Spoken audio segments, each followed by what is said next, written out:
받으실 말씀은 요한복음 6장 35절 말씀입니다. 요한복음 6장 35절 말씀을 다 같이 봉독하겠습니다. 예수께서 이르시되 나는 생명의 떡이니 내게 오는 자는 결코 줄이지 아니할 터이요 나를 믿는 자는 영원히 목마르지 아니하리라. 아멘. 오늘날 우리는 모든 것이 풍요로운 시대를 살고 있습니다. 과학기술의 발달로 이전에는 상상하지도 못했던 문명의 혜택을 누리고 있는 것입니다. 하지만 사람들의 내면을 들여다보면 그렇지도 않습니다. 여전히 목마르고 배고프고 인생인 고달픈 그대로인 것입니다. 육신의 배고픔은 이전보다 더 크게 나아졌지만 마음이 영양실조에 걸려서 죄책감과 무의미, 죽음과 허무, 미움과 원망, 걱정과 두려움 속에서 하루하루를 살아가고 있는 것입니다. 그런데 목마르고 배고픈 인생은 하나님께서 계획하신 것이 아닙니다.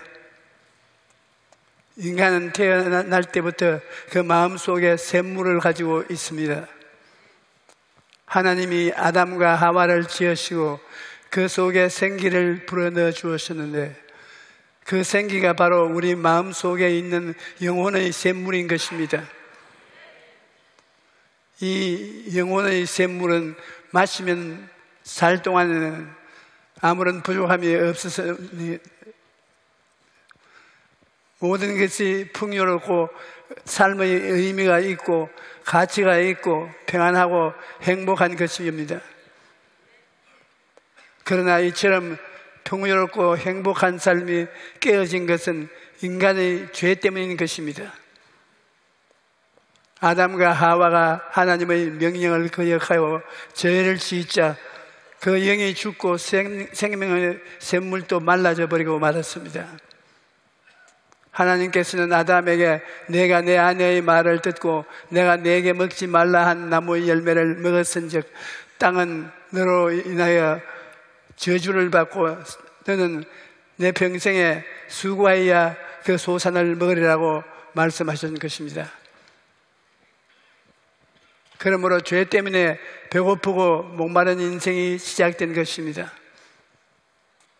목마른 사람이 아침에 일찍 일어나고 저녁에 늦게 누우며 온갖 수고를 다해도 고생의 떡을 먹고 고생의 물을 마시며 살아가게 되면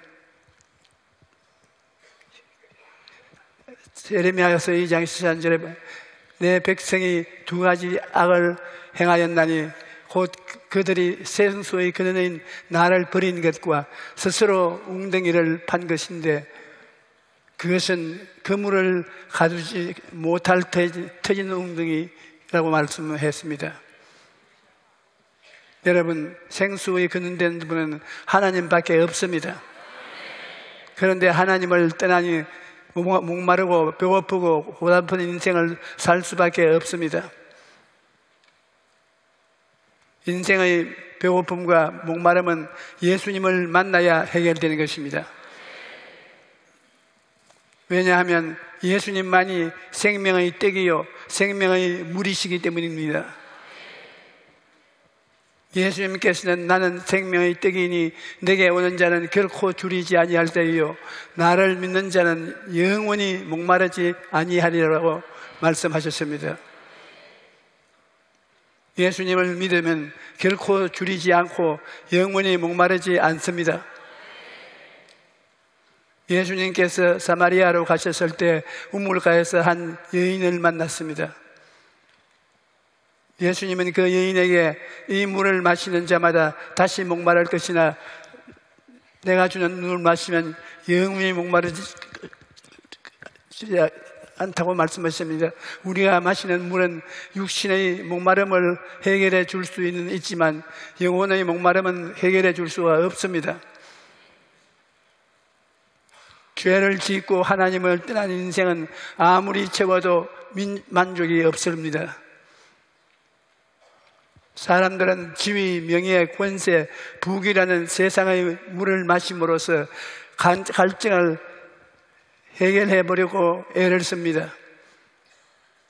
하지만 이러한 것들은 소금물을 마시는 것과 같습니다. 목이 마를 때 소금물을 마시면 더욱 갈증이 심해지는 것처럼 이 세상의 것으로는 아무리 채워도 끝없이 목마르고 갈부해집니다. 그래서 전도서 4장 10절에 은은 사랑하는 자는 은으로 만족하지 못하고 풍요로 사랑하는 자는 소득으로 만족하지 아니하니 이것도 헛되도다라고 말하고 있는 것입니다. 마음의 참된 평안과 기쁨, 만족과 행복은 환경이나 물질에 있는 것이 아닙니다. 사람은 육체적인 존재가 아니라 영적인 존재인 것입니다. 사람은 하나님의 형상과 모양대로 지으심을 받았기 때문에 육체의 필요를 채운다고 해서 영혼까지 채워지는 것은 아닙니다. 아무리 세상의 부귀가 영화가 공명을 다 가지고 있어도 예수님을 믿고 하나님을 모시지 아니하면 영적으로 배고프고 목마른 인생은 치울 수가 없습니다. 예수님께서는 내가 주는 물을 마시는 자는 영원히 목마르지 아니하리니 내가 주는 물은 그 속에서 영생토록 솟아나는 샘물이 되리라고 말씀하셨습니다. 예수님을 믿고 구주로 모시면 영원히 목마르지 않으며 영생을 누리게 되는 것입니다. 뿐만 아니라 예수님을 믿고 구주로 모시면 기쁨으로 충만한 삶을 살게 됩니다. 아무리 열심히 살아도 내 인생을 맹물 같다고 아무런 기쁨이 없다고 하는 사람이 있으십니다. 이렇게 자포자기하고 절망해서는 절대로 안 됩니다. 예수님을 만나면 주님께서 맹물 같은 인생을 포도주와 같은 인생으로 변화시켜 주시는 것입니다. 예수님께서는 포도주가 떨어진 혼인잔치에서 물을 포도주로 만들어 잃어버린 기쁨을 회복시켜 주셨습니다. 이와 같이 기쁨이 없고 고달픈 인생이라 할지라도 예수님을 만나면 예수님께서 기쁨이 넘치는 삶으로 바꾸어 주시는 것입니다. 인생의 참된 기쁨은 예수님께서 주시는 것입니다. 시편 16편 11절에 주께서 생명의 길을 내게 보이시니 주의 앞에는 충만한 기쁨이 있고 주의 오른편에는 영원한 즐거움이 있나이다 라고 말하고 있습니다. 예수님을 믿고 생명을 얻은 사람은 어떠한 환경에서도 기쁨과 평안을 누릴 수 있습니다. 주님께서 주시는 기쁨은 세상에 주는 기쁨과 다릅니다. 세상에 주는 기쁨은 일시적이고 헛된 것이지만 주님께서 우리에게 주시는 기쁨은 충만한 기쁨이요 영원한 즐거움이요 기쁨입니다. 그 무엇도 주님께서 우리에게 주신 기쁨을 빼앗을 수 없습니다. 예수님께서는 영적인 배고픔과 목마름만 해결해 주신 것이 아닙니다. 요한 3서 1장 2절에 사랑하는 자여 내 영혼이 잘됨같이 내가 범사에 잘되고 강건하기를 내가 강구하노라고 말씀하셨습니다. 예수님께서는 영혼의 배고픔과 목마름만 해결하신 것이 아닙니다. 실제 우리 삶의 배고픔과 목마름도 해결해 주시는 것입니다. 예수님께서는 우리에게 영혼이 잘됨같이 범사에 잘되고 강건한 삶을 주셨습니다. 그런데 우리가 이러한 삶을 누리기 위해서는 먼저 꿈을 가져야 합니다. 아무리 환경이 어렵고 힘들어도 예수님을 바라보면 꿈을 가질 수가 있습니다. 그러므로 예수님의 십자가는 우리의 꿈 공장이라 할 수 있습니다. 예수님을 믿고 예수님의 십자가를 바라보면 누구든지 꿈을 가질 수 있는 것입니다. 어떤 백화점 주인이 고아원 아이들을 초청해서 장난감을 선물해 주기로 했습니다. 장난감 코너로 아이들을 데리고 가서 한 가지씩 마음에 드는 것을 고르라고 했습니다. 아이들은 저마다 마음에 드는 장난감을 하나씩 집어 들어갔습니다. 그런데 하나에는 장난감을 고르지 않고 가만히 서 있는 것입니다. 그래서 백화점 주인이 왜 너는 고르지 않니? 원하는 것을 고르면 이 아저씨가 선물로 줄게 라고 말했습니다. 그러자 아이는 백화점 주인의 다리를 힘차게 붙잡고 그럼 저는 아저씨를 고를래요. 이 아이는 백화점 주인을 선택했습니다. 거기 있는 장난감을 다 가질 수 있다고 생각했던 것입니다. 그런데 놀랍게도 백화점 주인은 그 아이를 자녀로 입양했고 나중에 어른이 되어서 백화점 주인이 되었던 것입니다.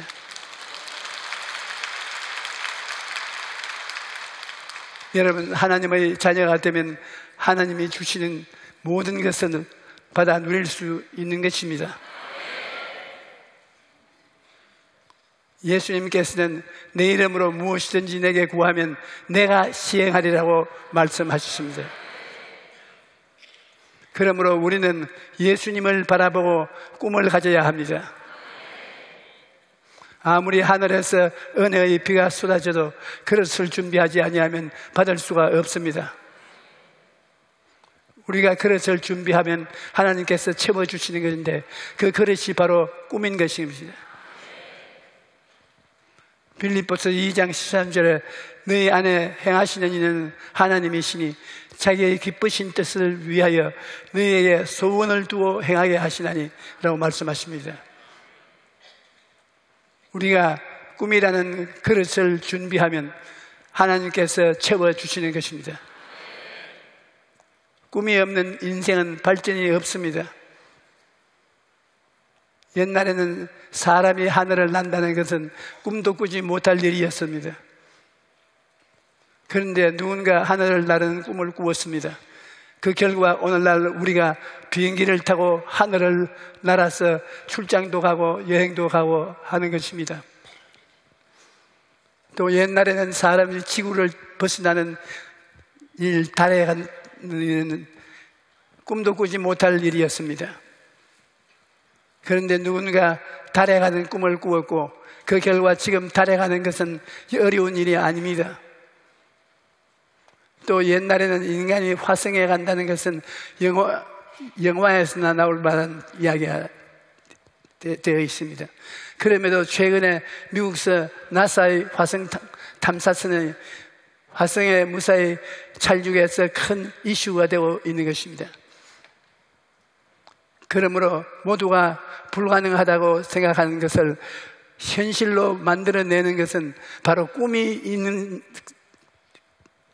사람의 가슴에 나타나는 것입니다. 꿈이 있어야 인류의 역사도 발전하고 우리 인생도 발전할 수가 있습니다. 또 꿈을 가지고 있으면 어떠한 어려움이나 장애물을 만나도 포기하지 않습니다. 에드먼드 힐러리 경은 세계 최초로 에베레스트 산을 정복한 사람인데 기자가 어떻게 그처럼 높은 산을 정복할 수 있습니까? 라고 물었을 때 그는 이렇게 대답했습니다. 한 걸음 한 걸음 걷는 것이니 확고한 목표가 있는 사람은 꿈을 이룰 때까지 계속 시도합니다. 저도 역시 꿈이 있었기 때문에 도중에 장애물이 나타나도 포기하지 않고 계속했던 것입니다. 조셉 마시얼이라는 작가는 이런 말을 했습니다. 희망을 항상 가장 연약한 걸음걸이 가장 맹렬한 폭풍우보다 훨씬 더 강하다. 이 말은 우리 인생에 있어서 희망이 얼마나 큰 힘을 가지고 있는가를 잘 말해줍니다. 꿈과 희망을 가지고 나아가는 사람은 어떠한 어려운 일을 만나도 포기하지 않기 때문에 폭풍우보다도 강한 것입니다. 꿈과 희망을 가진 사람은 고난 속에서도 계속 전진할 수가 있습니다. 왜냐하면 꿈과 목표를 가진 사람에게는 하나님께서 그 꿈을 이룰 수가 있는 믿음을 주시기 때문입니다. 믿음은 놀라운 힘을 가지고 있습니다. 예수님께서는 진실로 너희에게 이르노니 만일 너희에게 믿음이 겨자씨 하나만큼만 있어도 이 산을 명하여 여기에서 저기로 옮겨지라고 하면 옮겨질 것이요 또 너희가 못할 것이 없으리라고 말씀하셨습니다. 겨자씨 하나만큼의 믿음만 있어도 산을 옮길 수 있다는 것입니다. 분명한 목표를 가지고 믿음으로 간절히 기도하면 기적이 일어나는 것입니다. 중국의 어린 이광이라는 사람은 밤중에 산에서 큰 호랑이를 만났습니다. 그는 살기 위해서 온 힘을 다해 활을 겨누어서 화살을 땡겼습니다. 화살이 탁 하고 호랑이를 맞췄습니다. 그런데 가까이 가보니 호랑이가 아니라 큰 바위였습니다. 살기 위해서 온 힘을 다해 활을 쏘았더니 화살이 바위를 꿰뚫었습니다. 목표를 가지고 믿음으로 간절히 기도하면 우리의 삶에도 이러한 기적이 일어나는 것입니다. 여러분, 우리가 하는 기도에는 참으로 놀라운 힘이 있다는 것을 분명히 알아야 합니다. 야고보서 5장 15절에 믿음의 기도는 병든 자를 구원하리니 주께서 그를 일으키시리라. 혹시 죄를 범하였을지라도 사하심을 받으리라고 말씀하셨습니다. 저는 해외 생회를 하면서 기도의 힘이 얼마나 위대한가를 많이 체험했습니다. 한 번은 필리핀에서 성회를 인도할 때 암에 걸린 젊은 자매님이 성회에 참석했는데 이미 온몸이 암이 퍼져서 아무런 방법이 없었습니다. 그런데 집회 소문을 듣고 그 마음속에 꿈과 희망이 생겼던 것입니다. 그가 집회에 참석해서 말씀을 듣고 부르짖기도 하는데 성령의 불이 떨어져 그 길이 암이 깨끗이 사라져버린 것입니다.